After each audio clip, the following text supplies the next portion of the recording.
За бүгдээрээ сайн байцгаана уу? Урдан Монгол Education сургуулийн 2021-с 2022 хичээлийн жилийн эрсдлийн шалгалтанд одоо хэрхэн нэвтэрч орох шалгалтаа хэрхэн өгөх вэ? Тухай одоо заавар бичлэгээр оруулж байна. За тэгэхээр өдөржингөн дээр заагдсны дагуу та бүхний бүртгэлтэй имэйл хаяг руу сургуулийн одоо албан ёсны одоо мэйл хаягнаас бол мэйл ирэх байгаа. Тухайн одоо шалгалт эхлэх хугацаанд цагт. За тэгэхээр энэ мэйлийг бүгдээрээ нээж үзнэ. За тэгэхээр мэйлэн дээр ингээд cool.com гэсэн одоо юм толгойтой. За одоо юм линк ирнэ. Энэ линк рүү бүгдээрээ дарах хэрэгтэй байгаа.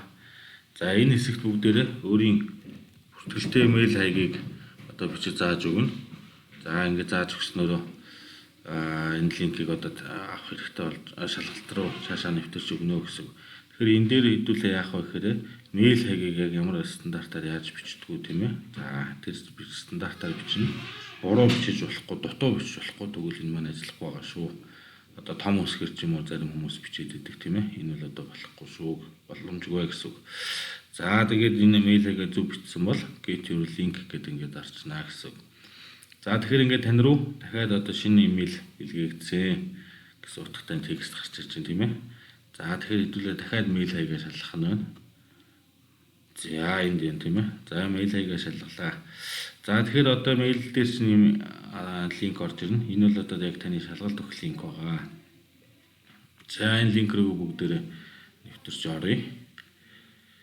За энэ шалгалт одоо ингээд эхэлснээс хойш бол 10 минутын хугацаанд одоо энэ дээр л нэг тест учраас би 10 минут тавьд өгсөн байгаа. Манай шалгалт бол 60 минутын хугацаанд явагдана тийм ээ.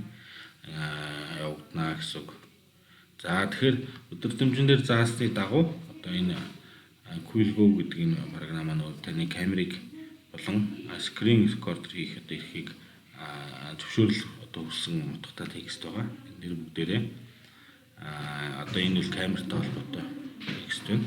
Камерын одоо зөвшөөрлийг энэ дээр дарж өгнө.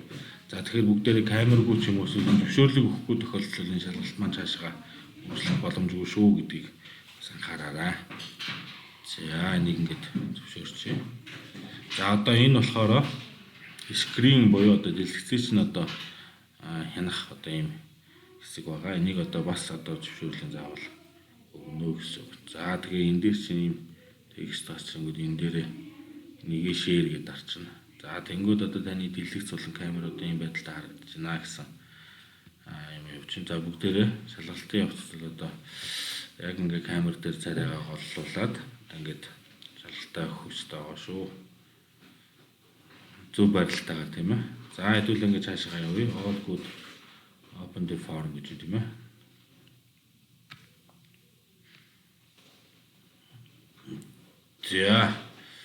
За шалгалтын эхний хэсэг бол одоо ингээ та бүхэн харж байгаа хугацаа бол яваад эхэлж байгаа. Эхний хэсэгт бол одоо сургуулиас олоход бол шалгуулагчийн кодыг бичиж өгөх хэрэгтэй байгаа. За тэгэхээр манай сургуулийн код бол 21. Тэгээ 6-аас татаад 3 оронтой тооноос эхэлнэ. Тэгэхээр та бүхэнд би жишээ гэдэг үдээс 3 оронтой тэг тавьчлаа тийм ээ. Одоо ингээд эндээс л шалгуулагчийн код бол тэг 1, тэг 2, тэг 3 гэх мэтчлэн ингээд код олгогдоод явна. За одоо мөн одоо өөрийн бүртгэлтэй утасныхаа дугаарыг сургуулийн бүртгэлийн утасанд бүртгүүлж өгсөн бүртгэлтэй утасны дугаарыг энэ дээр бичиж өгнө. За ингээд next төвчлөрийг дарснараа шалгалт маань эхэлнэ. За эсдийн шалгалт амжилттай эхэллээ танд амжилт хүсье гэсэн утгатай текст гарч ирж байна тийм ээ. За ингээд мэдээсэн асуулт хариултууд маань ингээд явна. Энэ дээр би жишээ болгоо зүгээр ийм асуулт оруулаад өгсөн байгаа. За энэ дээр ийм submission ID гэж байгаа. Энийг бол огт оролдож болохгүй байгаа. Энийг оруулсан тохиолдолд таны шалгалтуудаа бас хүчингүй болох ямар нэгэн өндөрлөл бэрхшээл үүсэх тохиолдол гарахыг үүсэхгүй шүү. За тэгээ ингээд шалгалтаа одоо ингээд өгөө дууссан бол хугацаагаа дуусгаа өмнө бол одоо ингээд submit төвчлөрийг дарснараа таны шалгалт бол илгээгдэнэ гэсэн. За бүгдээрээ ингээд submit төвчлөрийг дарснараа илгээгдэж байгааг харж байгаа бах тийм ээ. За тэгээд submit төвчлөрийг дарснараа та бүхэнд дараа нь яах вэ гэхээр энэ submit төвчлөрийг дарснаас хойш 60 минутын хугацаанд өгөгдсөн сэдвийн дагуу зохион бичлэгийг бол өөрийн гараар бичээд одоо зургийг одоо дараад манай сургуулийн албан ёсны мэйл хаягаар бол илгээх хэрэгтэй байгаа. 60 минутын хугацаанд одоо шалгалтаа та юу гэдэг 11 цаг 50 минут гэдээ дууссан бол 11 цаг 50 минутаас эхлээд таны одоо зохион бичлэг бичих 60 минут эхэлж байгаа гэсэн үг. Өгсөн сэдвийн дагуу ингээд явах хэрэгтэй байгаа. За анхаарал хандуулсанд баярлалаа.